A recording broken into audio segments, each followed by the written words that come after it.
मैं एक लड़के को ट्यूशन पढ़ा रही थी जो 10वीं में 2 बार फेल हो चुका था। वह 15 साल का नहीं बल्कि 17 साल का था। ट्यूशन के समय वह हमेशा मेरी तरफ ही देखता रहता था। एक दिन वह सीधा मेरे कमरे में आ गया और कहने लगा, मैडम मैं आपको जितने भी पैसे चाहिए उतने दे दूंगा, लेकिन आप मुझे मेरे दिल की तसल्ली तक खुश कर दो।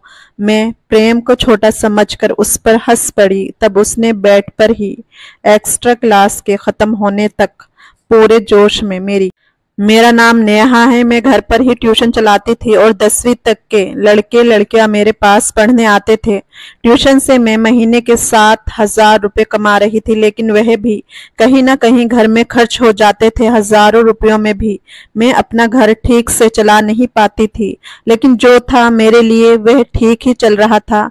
एक दिन मेरी ट्यूशन में एक 60 साल का व्यक्ति अपने 15 साल के पोते को लेकर आया। वह व्यक्ति बड़ी महंगी गाड़ी में मेरे घर आया था और उसकी जीवन शैली भी बिल्कुल अमीर लोगों की तरह थी। उस व्यक्ति की ये शान देखकर मेरी आंखें चमक गई। मैंने उनसे उनका परिचय पूछा तो वह बोले, मैं दीनदयाल हूँ और मैं अपने पोते को आपके पास ट्यूशन के लिए लाया हूँ। मुझे ये सवाल उठ रहा था कि वह व्यक्ति इतना अमीर होते हुए भी अपने पोते को घर की ट्यूशन में क्यों लाया, जबकि शहर में बड़े बड़े कोचिंग सेंटर थे। मैंने उनसे वही अपने सवाल का जवाब मांगा। इस पर उन्होंने कहा, मैडम अगर आप मेरे पोते को 15 साल का समझ रही हैं तो सुनिए, वह 15 साल का नहीं बल्कि 17 साल का है। उसका 10वीं पास करने का उम्र तो कब का निकल चुका है। पिछले 2 साल से वह बार बार 10वीं में फेल हो रहा है। शहर के बड़े बड़े कोचिंग में उसे पढ़ाया गया, लेकिन कुछ फायदा नहीं हुआ।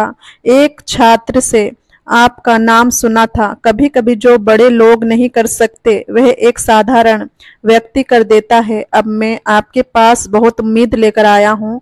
मुझे यकीन है कि आपके यहाँ पढ़ने से मेरा पोता इस बार जरूर 10वीं पास करेगा। दीनदयाल की बातों में मुझे सच्चाई नजर आई और मैं उनके पोते का एडमिशन कर लिया। उस दिन से ही वह मेरे पास पढ़ने आया था। मैं बाकी छात्रों से महीने के 2,000 लिया करती थी, लेकिन दीनदयाल से मैंने उनके पोते की ट्यूशन फीस 3,000 बताई। इस दिन से उन्होंने उसे मेरे पास ट्यूशन के लिए छोड़ दिया। उनके लिए तो 3,000 मामूली बात थी, क्योंकि बाकी माता पिता की तरह उन्होंने पैसे देने में कोई झंझट नहीं की थी। पहले ही दिन उन्होंने मुझे पूरे महीने की फीस दे दी थी। पहले दिन जब मैं अमन को पढ़ाना शुरू किया तो वह पढ़ाई में बहुत कमजोर दिखा। उसका ध्यान पढ़ाई छोड़कर कहीं और था। 2 दिन तक यही चलता रहा। तीसरे दिन दीनदयाल अपने पोते की पढ़ाई के बारे में पूछने ट्यूशन में आए। मैंने उनसे कहा, आपका पोता पढ़ाई में बहुत कमजोर है, मुझे उस पर अतिरिक्त मेहनत करनी पड़ेगी और इसके लिए फीस भी ज्यादा लगेगी। 3,000 में मैं काम नहीं चलेगा। आपके पोते पर ज्यादा ध्यान देना पड़ेगा। किसी के लिए आपको महीने के 10,000 देने होंगे। दीनदयाल ने कहा, 10,000 की जगह मैं तुम्हें 20,000 दूंगा, लेकिन इस साल मेरा पोता 10वीं पास होना चाहिए। अब मैं अतिरिक्त पैसे ले रही थी, इसलिए मैंने अतिरिक्त क्लास के लिए भी हाँ कर दी। दोपहर 2 बजे से 3 बजे तक बाकी सारे छात्र ट्यूशन खत्म करके अपने अपने घर चले जाते थे, लेकिन अमन 3 बजे के बाद भी शाम के 5 बजे तक अकेला ट्यूशन में रुकता था। एक दिन जब सारे छात्र चले गए तो मैं थोड़ा आराम करने के लिए किचन में पानी पीने चली गई। जब किचन में से बाहर आई तो मैंने देखा कि अमन मोबाइल चला रहा था। जैसे ही मैंने उसके हाथ से मोबाइल देखा, मैंने उससे मोबाइल ले लिया। उसके पास जो मोबाइल था वह साधारण नहीं था बल्कि बहुत महंगा फोन था। 17 साल की लड़के के हाथ पर 1.5 लाख का फोन देखकर मेरी आंखें चमक गईं। अमन बहुत ही जिद्दी था। ये मुझे उस दिन समझ में आया जब मैं उसके हाथ से मोबाइल वापस लिया। मोबाइल वापस देने के लिए जिद करने लगा। इस खींचातानी में मेरी ओढ़नी नीचे गिर गई और अमन की नजर अचानक गलत जगह पर टिकी। उसकी नजर को समझते ही मैंने उसे उसका मोबाइल वापस दिया और तुरंत अपनी ओढ़नी संभाली। मैं अमन को छोटा समझती थी, लेकिन उसमें बच्चों जैसा कोई अंश नजर नहीं आया। मैंने उसे उसका मोबाइल दे दिया और उसके बाद उसे कुछ नहीं कहा। मैंने उससे कहा, ट्यूशन खत्म हो गई है, अब घर जाओ। तब वह मेरे पास आकर बैठ गया और बोला, टीचर मुझसे गलती हो गई। बोलते बोलते उसने मेरा हाथ अपने हाथ में ले लिया। उसका स्पर्श मुझे किसी बड़े व्यक्ति की तरह महसूस हुआ।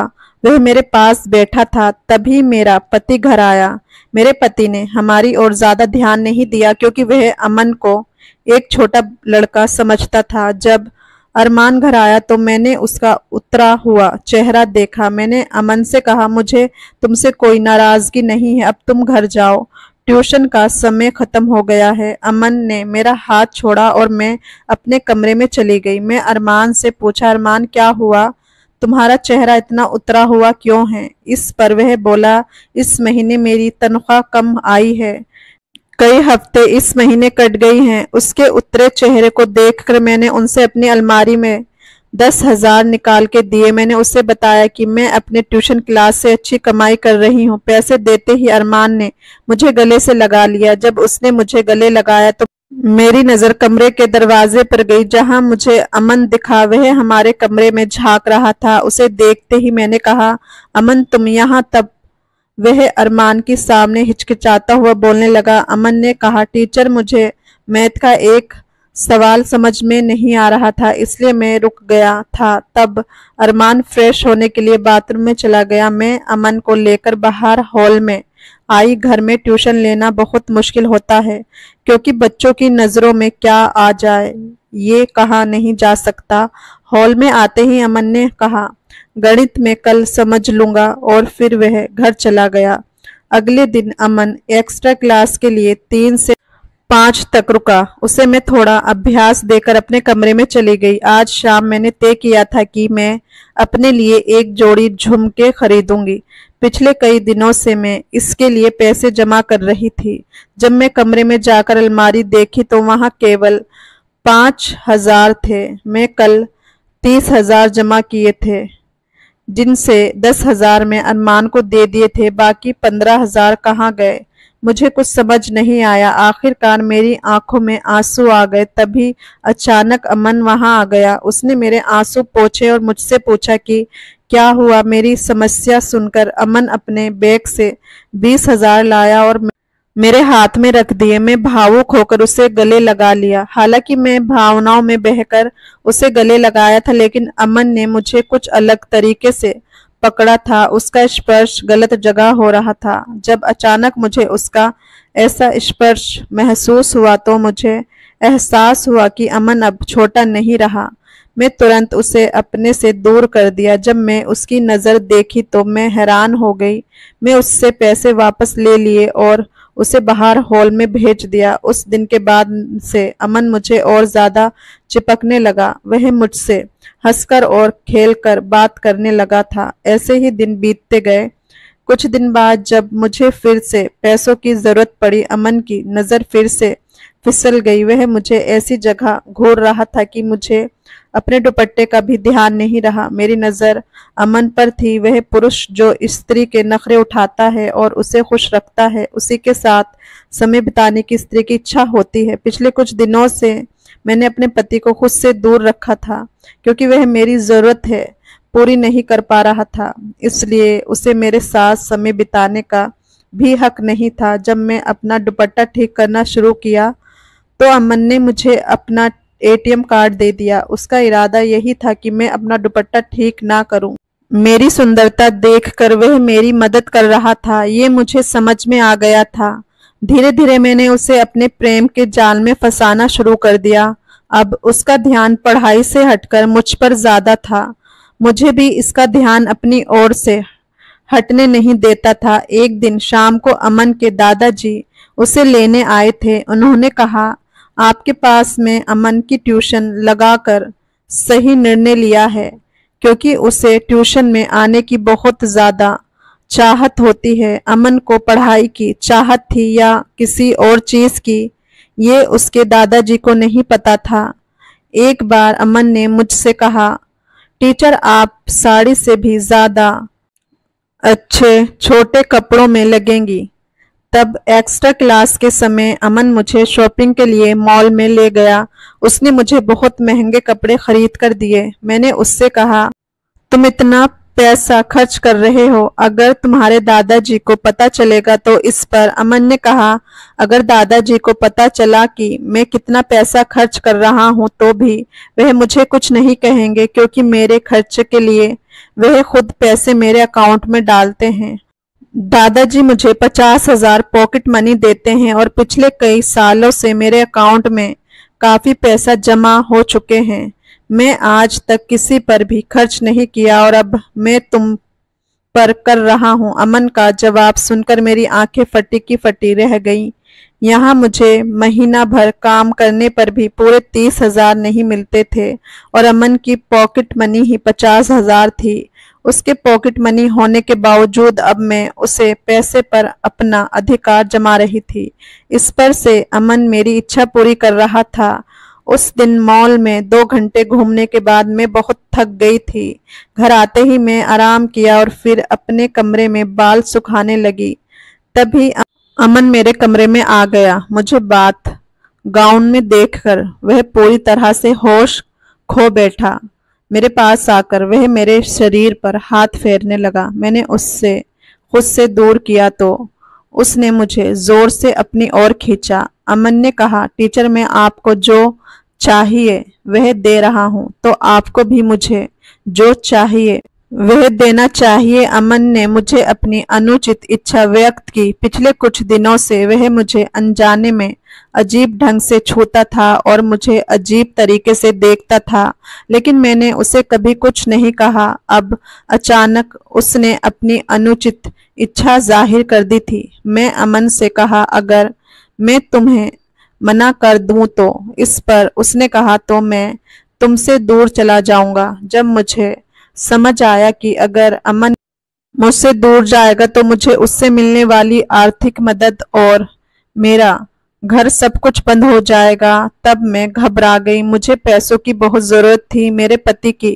30,000 की सैलरी में कुछ भी पूरा नहीं हो पाता था। हमारे 14 साल के बेटे को भी हमने पढ़ाई के लिए उसकी मामी के पास छोड़ रखा था और उसकी पढ़ाई के पैसे भी हमें बीच बीच में भेजने पड़ते थे।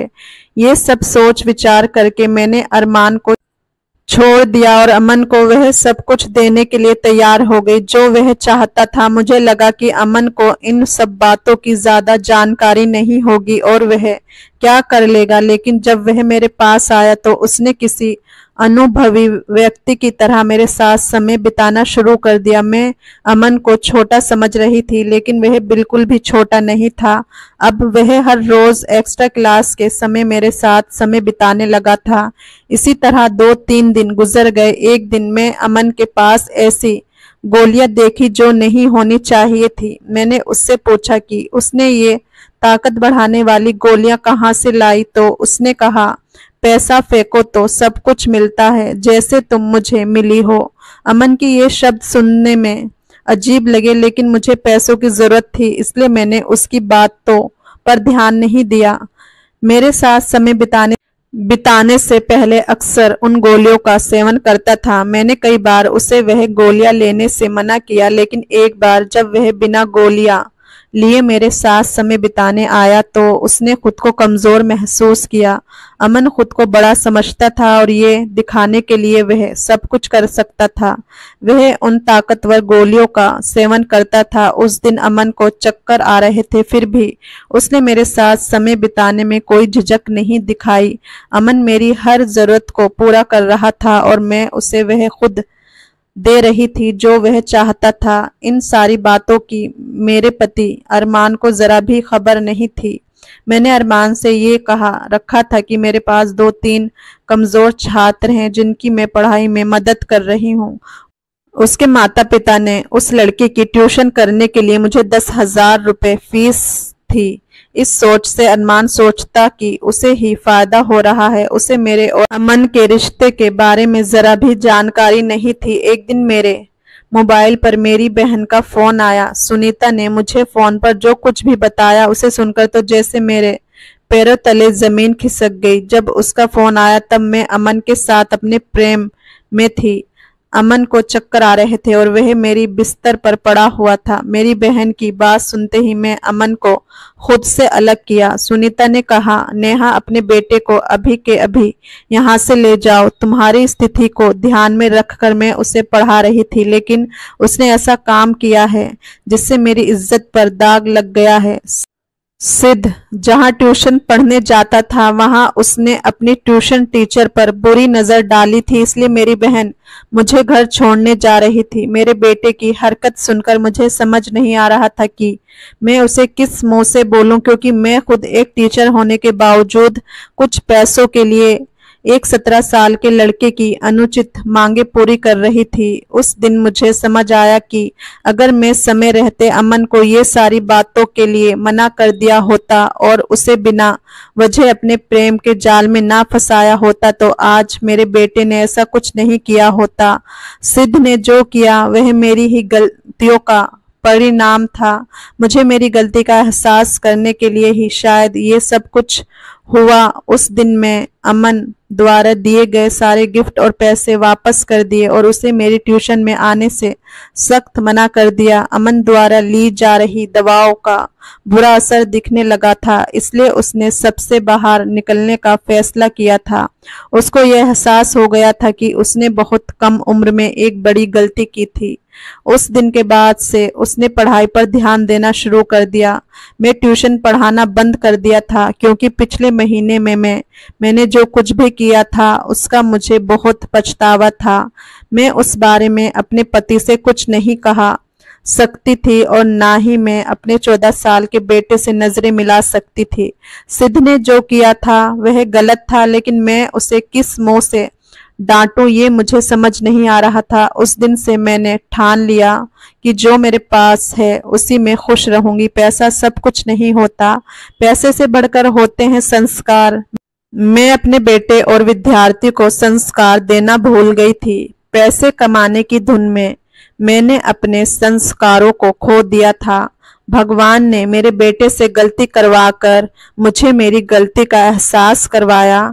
उस दिन से मैं अपने सिद्ध को अच्छे संस्कार देने लगी। तो दोस्तों, कहानी कैसी लगी कमेंट करके जरूर बताएं। दोस्तों, कहानी अच्छी लगी हो तो लाइक सब्सक्राइब कर देना।